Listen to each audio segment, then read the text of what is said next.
RCR, la red que comunica y une al Perú.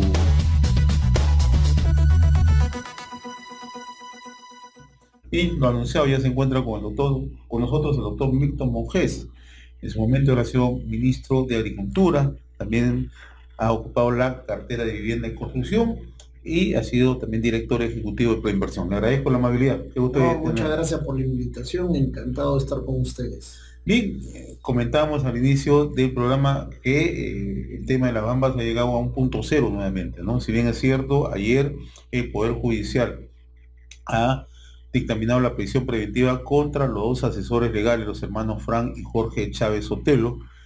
El tema de las últimas horas es mucho más grave de lo que se piensa porque ya la comunidad ha vuelto a ratificar que no hay ninguna posibilidad de diálogo, ¿no? Y si a esto le sumamos un poco las incoherencias, cómo se está manejando el tema en el lado del gobierno. Digo incoherencias, ¿por qué? Porque hace poco menos de 8 días, el propio presidente del Consejo de Ministros y luego el viceministro de Gobernanza Territorial decían que esto no era un problema del Estado, que no era un problema del gobierno, sino era un problema entre el privado y las comunidades, ¿no? Entonces, esto ha ido generando justamente esa falta de focalización directa del problema, ¿no? Primero el Estado o el gobierno ha intentado desmarcarse y hoy, lejos de buscar una salida que permita solucionar este hecho, abierto más las compuertas, y hoy estamos hablando ya no solamente del tema de Fuerabamba, porque hay pronunciamiento de Chumbivilcas, que es una ciudad conexa, en donde atraviesa el corredor, y nos estábamos yendo un poco más allá a Espinar. Usted, señor ministro de Estado, doctor Monjes, conoce el tema. ¿Cuál es en realidad el tema central que se debe atacar en estos momentos? Yo creo que la pregunta es súper pertinente porque si yo no tengo un buen diagnóstico, entonces las herramientas para eliminar el conflicto no van a ser necesariamente las adecuadas. Yo personalmente aquí veo tres problemas. El primer problema, y que es para mí el que siempre me ha preocupado más, es el de la pobreza y escasez de recursos de la población de la provincia de Cotabambas, en general del sur andino, pero específicamente de Cotabambas. Hay una población en la provincia de Cotabambas que ha sido dejada de lado tradicionalmente por el Estado. La primera vez que yo fui allá fue en el año 95 y realmente las condiciones sociales, económicas, eran bastante precarias. El Estado, como digo, tradicionalmente se olvidó de esta zona hasta que llegó la minería después de muchos años. Eh, y entonces, ese es un primer problema que quiero dejar ahí. Hay un segundo problema que tiene que ver más bien con carácter delincuencial policial. Lamentablemente, cuando hay conflictos, sobre todo en zonas descentralizadas, siempre aparecen personajes que tienen dos tipos de objetivos. O algunos buscan lucrar con las necesidades de la gente, porque saben que ahí exacerbando el conflicto, mi participación como mediador para pagar el conflicto empieza a subir de precio. O alternativamente aparecen otros personajes que quieren lucrar políticamente. Es decir, aparece un dirigente que quiere hacerse famoso, exacerba también a la población y luego espera cosechar eso en términos de votos. Entonces ese es un segundo problema. Ese problema más bien el primero se enfrenta políticamente. El segundo se enfrenta con la ley. Y el tercer problema, y no por eso menos importante, es el conflicto que hay entre el conflicto ambiental alrededor de la explotación minera. Que sin mineroductos, sin ferrocarril, sin carreteras, sin vía de acceso, no podemos negar que ahí hay un problema, que ahí hay un conflicto que se tiene que enfrentar, y eso se enfrenta no entre privados, sino efectivamente con intermediación y estrategia del Ministerio de Energía y Minas. Entonces, si yo no tengo claro que hay estos tres problemas y que en los tres debe tener una injerencia el Estado, entonces probablemente la solución no llegue tan inmediatamente. Ahora, parecería que esta injerencia o este nivel de acción que debe tener el Estado en realidad no se traduce. Y le voy a poner un ejemplo muy puntual. Esta zona ha sido declarada en emergencia en 3 oportunidades. La última declaratoria de emergencia es hace unos días, ¿no? Pero ya anteriormente la declaratoria de emergencia venía en curso, ¿no? Pero nunca se ha respetado. Lo que hoy se conoce en Lima, que han sido bloqueadas las vías de acceso para la circulación de las unidades de transporte de la empresa minera, no ocurre hace 60 días.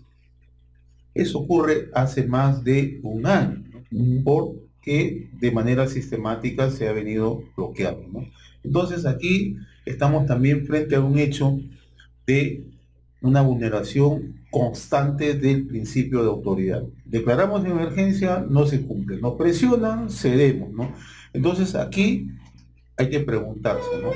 O estamos en condiciones de negociar, sentarnos a una mesa o conversar, o simplemente estamos dejando a libre albedrío y generamos las condiciones para lo que usted decía hace un instante, doctor Ongese, ¿no? Hay un tema de carácter policial, judicial. El caso de los hermanos Chávez no es nuevo. Conversábamos con Carlos que los hermanos Chávez operan en la zona desde hace varios años.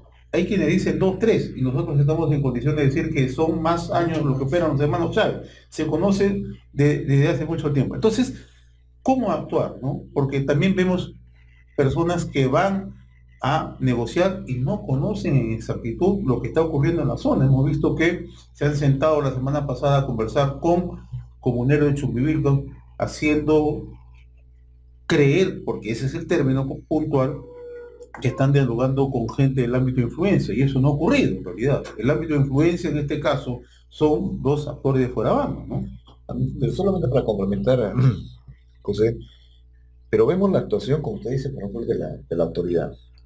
Y estamos escuchando en los últimos días al ministro de Energía y Minas señalar que en realidad prácticamente le echa toda la responsabilidad a la empresa. Y una de sus declaraciones dijo que la empresa debió prever que estos conflictos podrían ocurrir y que no trabajó en ese tema porque adoptó ir por una vía que no estaba preparada para el transporte de esa cantidad de minerales. Y en otra declaración ha dicho que en realidad debió medir mejor las consecuencias que puede traer cambiar mineroducto por carretera.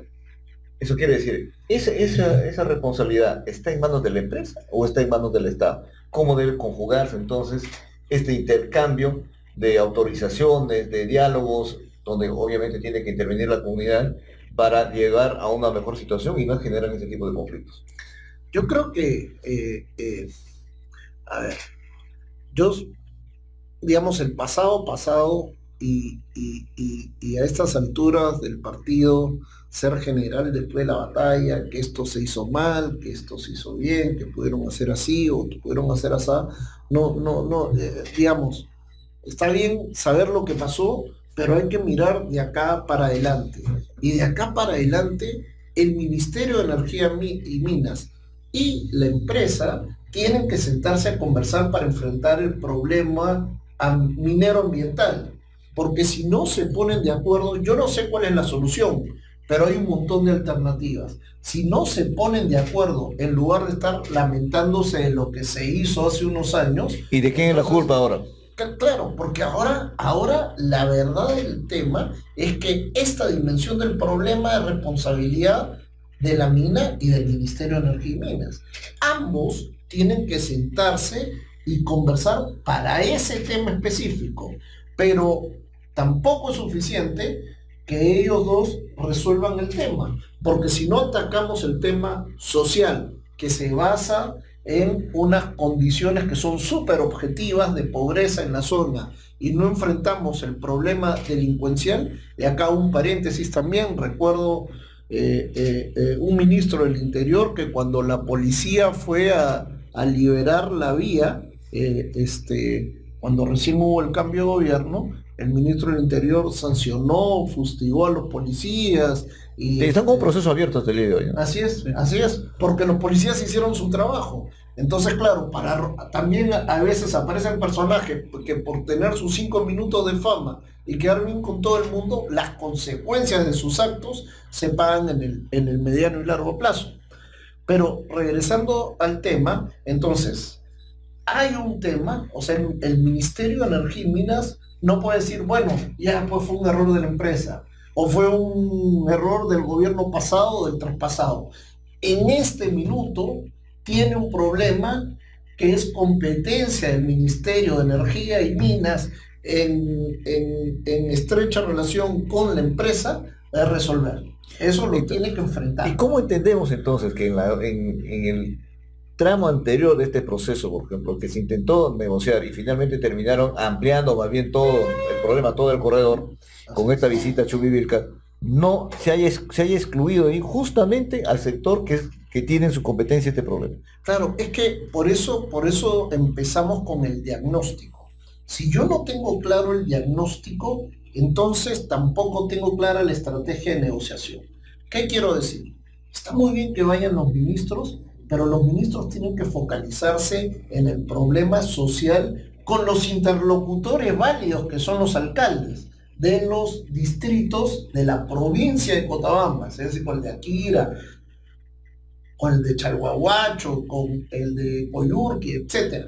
Tiene que reunirse con ellos porque vas ganándote a la población. Eso nos pasó a nosotros en el conflicto del 2015, cuando incluso después de que hubo algunos muertos porque lamentablemente porque se quiso tomar la mina,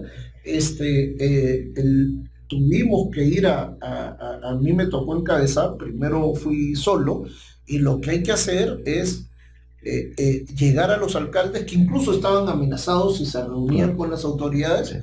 Yo fui y igual me reuní con ellos uno por uno y después todos juntos. Pero entonces, es inviable que el Ministerio de Energía y Minas llegue a una solución si no estoy atendiendo simultáneamente el problema social y si no estoy enfrentando simultáneamente el problema delincuencial policial. Entonces, yo no puedo, por ejemplo, si soy ministro y voy a la zona, equivocarme de interlocutor, reunirme con los asusadores que buscan o plata o votos para resolver el tema social, cuando la autoridad legítima es el alcalde, es el que ha sido elegido por la población y es el que representa los intereses. Por eso llamaba poderosamente la atención, y aquí lo discutíamos, que en realidad caían en la trampa de tocar el tema puntualmente de la comunidad, cuando el problema es mucho más grande, el problema es mucho más amplio. Los de la comunidad ya tienen un bienestar logrado, quieren más, pero ese mismo nivel de bienestar no lo tienen las otras comunidades. Y si uno se va a la ciudad nueva, Nueva Ferabamba, donde se ha construido, ¿no? Y es una ciudad muy bonita, por cierto, con todas las comunidades del caso y todas las instalaciones y los servicios, pero basta mirar al otro lado de la pista y ve una pobreza, pero totalmente, diríamos, estremecedora, ¿no? Con gente totalmente desposeída y todo lo demás que están mirando eso y no pueden acceder a ello. Es más, los servicios que tiene esa comunidad allí en esa nueva ciudad simplemente no pueden ser utilizados por otras comunidades de la zona. Entonces hemos generado un gueto allí y eso nos parece que debió de resolverse. Y el tema de la interlocución, por eso siempre decíamos, ¿por qué caemos en la trampa de ir a negociar justamente lo que usted dice, de ir con los que están interesados en resolver su problema económico? Porque este ya no es un problema de carácter social ni político, sino se ha centrado en una discusión económica. ¿Cuánto me das y cuánto yo recibo? Y en función de eso vemos pues si desbloqueamos la carretera. Así es. Entonces, en consecuencia tenemos otro tema allí. Y la pregunta es aquí, ¿por qué no haber abierto, como usted dice, este diálogo primero con la autoridad electa, Así es. con los alcaldes. Y los alcaldes estuvieron en Chalabacho. Así Ha estado es. el gobierno regional y todos en el momento que los ministros trataban de aterrizar en Yaviyavi, donde estaba la comunidad, y ahí tenemos la consecuencia. ¿Por qué esa falta de visión? Y de aquí, como usted dice, a mediano y largo plazo, ¿no? ¿Cómo vamos a enfrentar esta situación? ¿Usted le ve alguna posibilidad en este momento, que estamos con el problema entre las manos, alguna posibilidad de solución a cortísimo plazo? Yo siempre soy optimista y sí he visto conflictos muy complicados que se resuelven a partir del diálogo y la estrategia inteligente. Yo conozco gente de tremendo nivel que trabaja en el Estado, que trabaja en la PCM y también en el Ministerio de Energía, que son los negociadores de los conflictos, que tienen muchísima experiencia y de los que uno ha aprendido de ellos, porque ellos están hace 20 o 25 años en la cancha resolviendo este tipo de problemas. El tema es que los convoquen.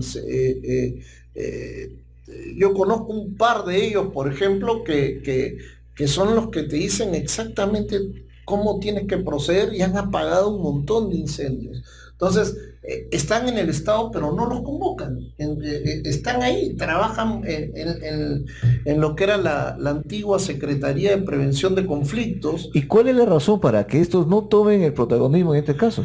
No lo sé, pero el consejo a las autoridades es que los tomen en cuenta. Mira, yo, por ejemplo, a mí me tocó participar en varios conflictos como negociador del gobierno anterior. Y me acuerdo, había un conflicto fuerte en Espinar. Me acuerdo, el alcalde Moyohuanca contra Oscar Moyohuanca. Así es, contra el proyecto Majes-Iguas 2, Claro. porque se decía que el agua del río Purímac era de Cusco y se hizo una acción, y en fin, incluso fue Y el muy... enfrentamiento de los dos gobernadores, ¿no? Así es, de entre los gobernadores, pero la parte violenta era en Espinar con Moyohuanca a la cabeza. Lo que hicimos fue llegar a los alcaldes más pequeños del costado, sí, a las comunidades. Entramos con un programa de riego desde el Ministerio de Agricultura, con el programa Mi Riego. Se demostró a la comunidad que no iba a haber un tema de agua, que el aprovechamiento de Moyohuanca era para otros fines, y la gente entiende, y se solucionó el problema. A la siguiente convocatoria ya tenía solamente a la gente que trabajaba para él. Entonces, en prevención de conflictos, hay técnicas conocidas, hay experiencias que se han vivido y las que uno tiene que aplicar y generalmente funcionan, han demostrado ser efectivas. Y en ese sentido sí, nosotros le damos toda la razón, porque el Perú no es un país pues, que haya vivido un paraíso. Así es. Ha vivido por años de años solucionando problemas y conflictos, porque no es el primer conflicto que se ha ocasionado en este caso, pero preocupa, sí, la forma, con toda esa experiencia que usted menciona, y que también nosotros en parte lo conocemos por el seguimiento que se hace en esos temas, entonces preocupa que ver las formas como van errando de estrategias, pero de forma clamorosa, ¿no? Es que ahí en realidad la responsabilidad está lamentablemente en toda la clase política. Nos hemos pasado más de 2 años y medio peleándonos entre nosotros con temas accesorios, tratando de destruir la gobernabilidad. No puede ser que en este país hayan sectores que han tenido 5 o 6 ministros en 2 años y medio. Eso quiere decir que el ministro de turno no sabe lo que pasó hace 6 meses y menos sabe lo que pasó hace 1 año y medio.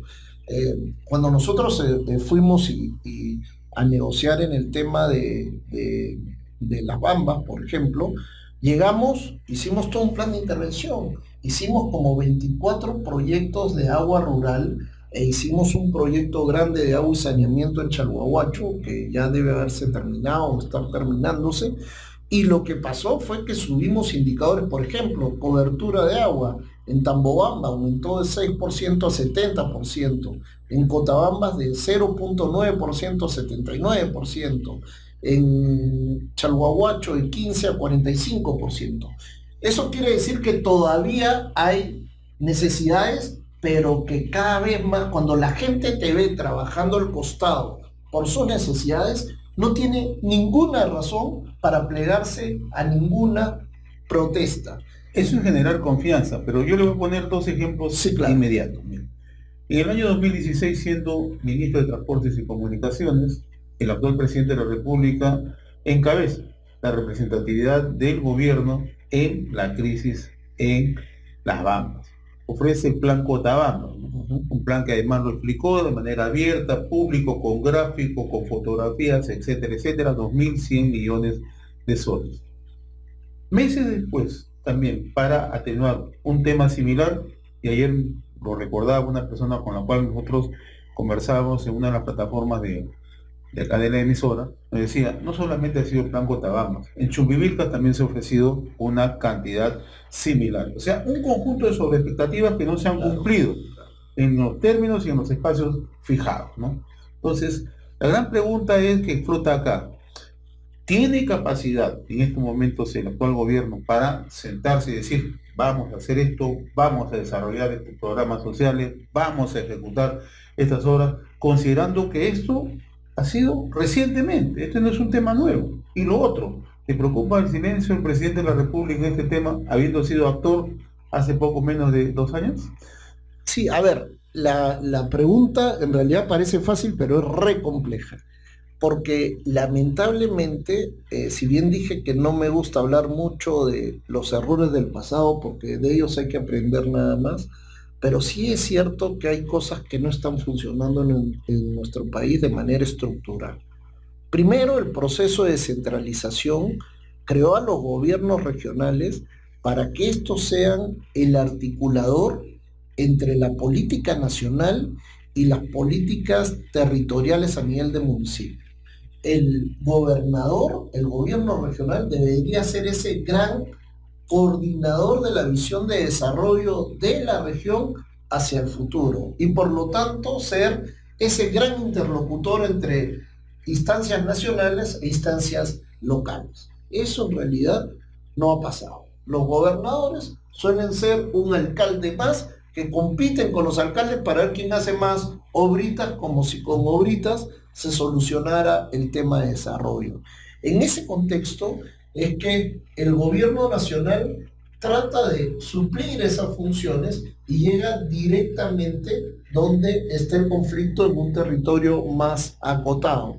Y generalmente llega sin información y sin conocer a los actores locales, y por eso a partir de ahí vienen una serie de errores. Me siento con quien no me debería sentar, negocio lo que no debería negociar, y generalmente estoy un poco alejado de la población. Entonces, en ese contexto, si uno le suma los cambios de ministro, porque uno fue el ministro que negoció el 2015, otro el 16, otro el 17 y otro el 18. Entonces se pierde continuidad y se genera mucha confusión. Entonces, hay errores propios, pero también hay errores del país, que toda esta inestabilidad política que han generado lamentablemente, yo diría que todos los partidos, porque no hay uno que se salva, todos han contribuido. Cada vez que querían robar cámaras se iban a tratar de destruir a algún ministro o al gobierno en general. Bueno, las consecuencias las estamos viviendo ahora en Cotabambas, y mañana seguramente en varios otros conflictos. Bueno, porque el problema también es el otro horizonte, ¿no? Hoy ya no podemos solamente hablar de Cotabamba, porque los sectores interesados, no solamente en el plano de sacar prebendas económicas, sino sectores ideológicos están identificados en toda la zona, ya no solamente pretenden el tema de Las Bambas. Así es. Porque hay que recordar, en todo ese corredor hay proyectos que ya están caminando, mejor dicho, minas que están ya en plena producción, ¿no? Jata, usted mencionaba el tema de Antapacay, pero hay otros proyectos, ¿no? Chancas, Cotabambas. Así Entonces, ese corredor, de una u otra manera, sí no hay la visión, no hay la mirada, que hay un claro interés en desestabilizar al país, creo que de inicio, creo que cualquier diálogo parte mal. Creo Ah, que esa puede ser la mirada inmediata, ¿no? hay como yo digo, una de las tres dimensiones del problema que dije, había uno de policial. Y es evidente, esto de los hermanos Chávez ya se conocía hace rato, desde el 2013, 2014, pero también es conocido la participación de grupos radicales que son simplemente antimineros, pero antimineros formales, porque cuando hay minería informal, esos mismos líderes que tienen representantes en el Congreso, etcétera, no mencionan. Yo nunca he escuchado a uno de estos ilustres representantes de la patria, antimineros formales, criticar la explotación minera en Puno con los niños que se meten ahí a los socavones. Jamás los he visto criticar la contaminación de la minería informal en el norte del país. Tampoco he escuchado nunca una palabra en contra de la explotación minera y deforestación que se está dando en Madre de Dios, informal. Solamente van por una cuestión ideológica contra el gran capital, que es el único que puede asegurar condiciones de sostenibilidad social y ambiental. Entonces, si yo no enfrento ese tema de los agitadores por razones ideológicas o por razones económicas, entonces estoy complicado. El conflicto en las Bambas se inicia luego de las elecciones, no estas últimas, sino las anteriores regionales, donde habían grupos que pensaban que ya habían ganado el gobierno regional y después entre primera vuelta y segunda vuelta el electorado se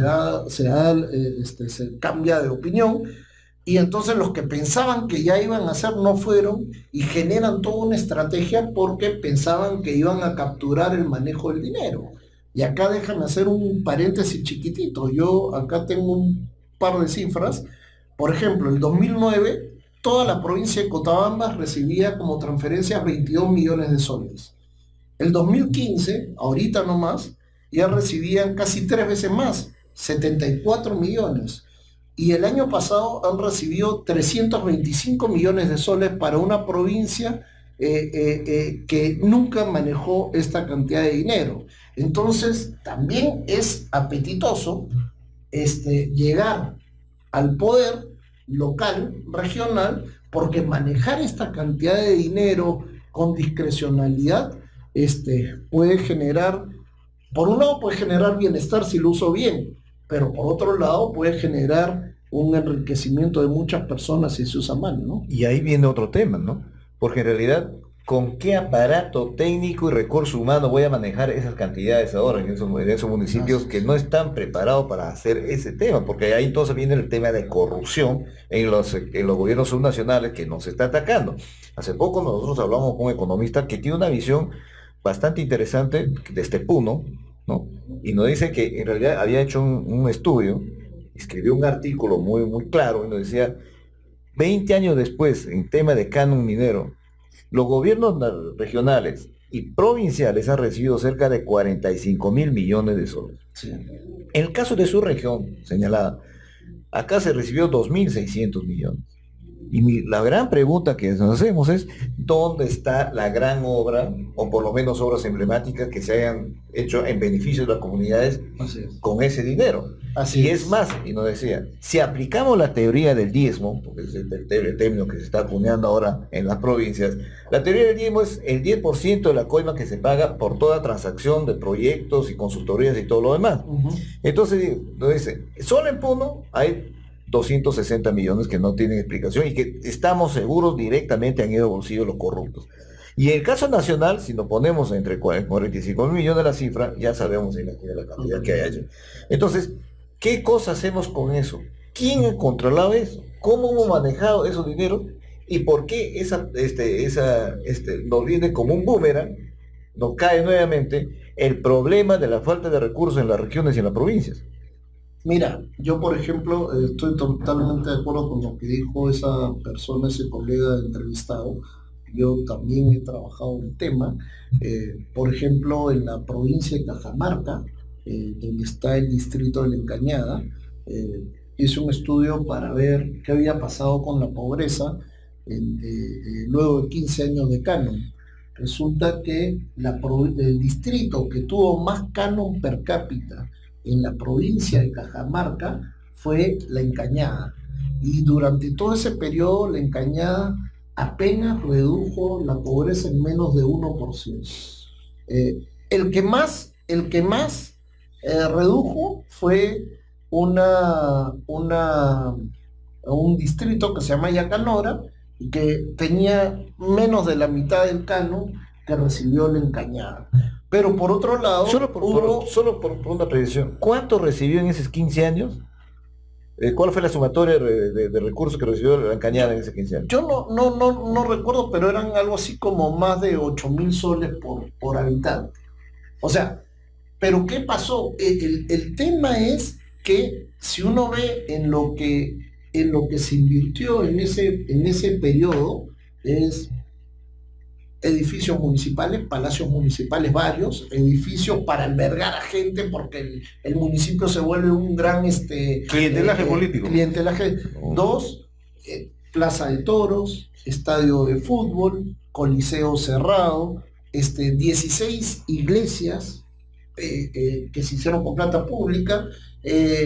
No mejoraron sus índices de acceso al agua, no mejoraron sus indicadores de educación ni de salud, porque manejas el dinero como tu chakra para clientes políticos, ¿no? O de otra índole.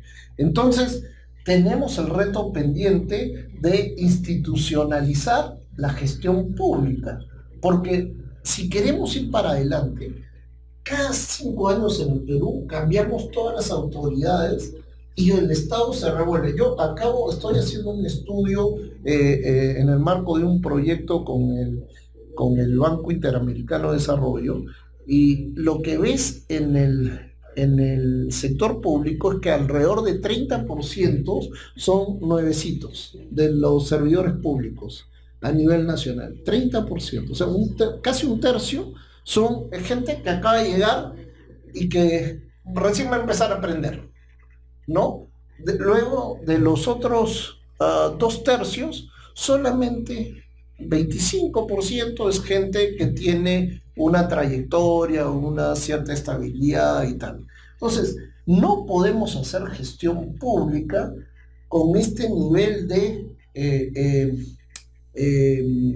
volatilidad en la gestión pública.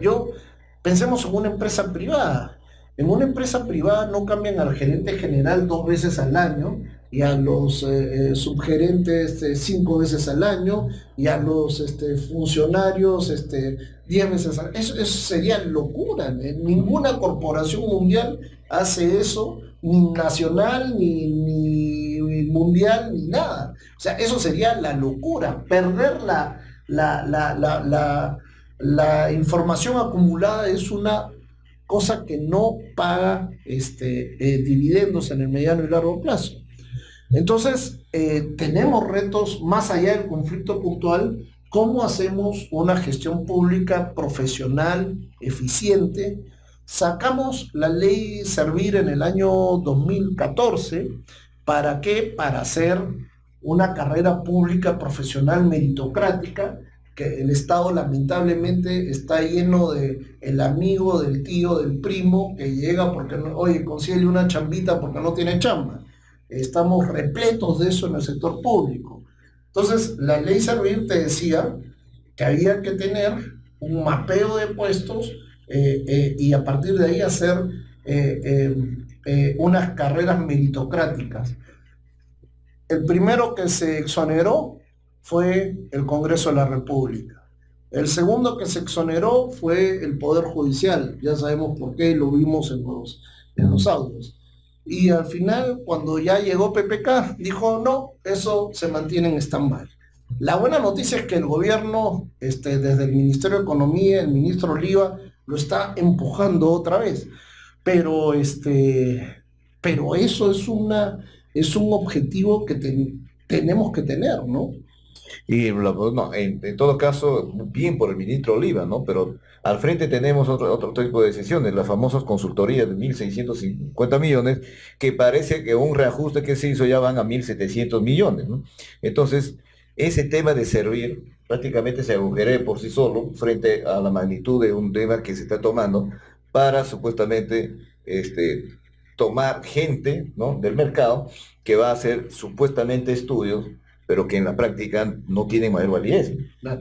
Mire, en realidad no conozco en detalle el problema, digamos, a raíz de lo que ha salido en medios ayer, justo estoy pendiente de informarme, pero sí hay consultorías especializadas que son necesarios en todos los ámbitos, porque el funcionario público, yo he sido funcionario público más de 20 años, estás en el día a día y lamentablemente no te pagan para investigar, no te pagan para pensar, no hay tiempo, estás resolviendo problemas todo el tiempo. Y en ese sentido, si yo quiero dar un salto cualitativo en la gestión, requiero a alguien que sea especializado, que tiene experiencia en otros países, etcétera, que me haga eso. Pero de ahí a que todo sea consultoría, ya es otro tema, ¿no? Porque ahí decimos, entonces, ¿para qué sirve el funcionario público?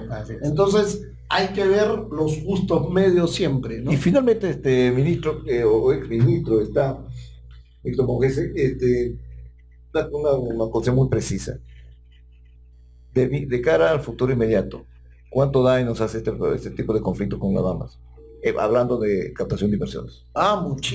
Muchísimo, porque como hemos visto, la inversión minera ya está más que demostrado, es el gran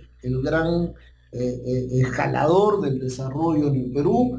Hemos visto ahora nomás estas cifras, 327 millones de soles el año pasado por conceptos de regalía en una sola provincia que en toda su vida no tuvo la quinta parte de lo que recibió solamente en un año.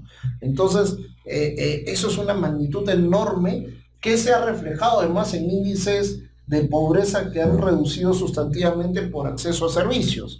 Entonces, si nosotros damos esa imagen al mundo de que no importa que tengamos un mineral de excelente calidad, no importa que nuestras tarifas eléctricas, que es uno de los principales insumos para desarrollar la minería, sean bajas, que no importa que además estamos en un lugar geográficamente privilegiado, porque al final la conflictividad social es la que va a hacer inviable el desarrollo de los proyectos, entonces no vamos a tener mucho futuro. Las empresas no van a querer venir más y se la van a pensar dos veces.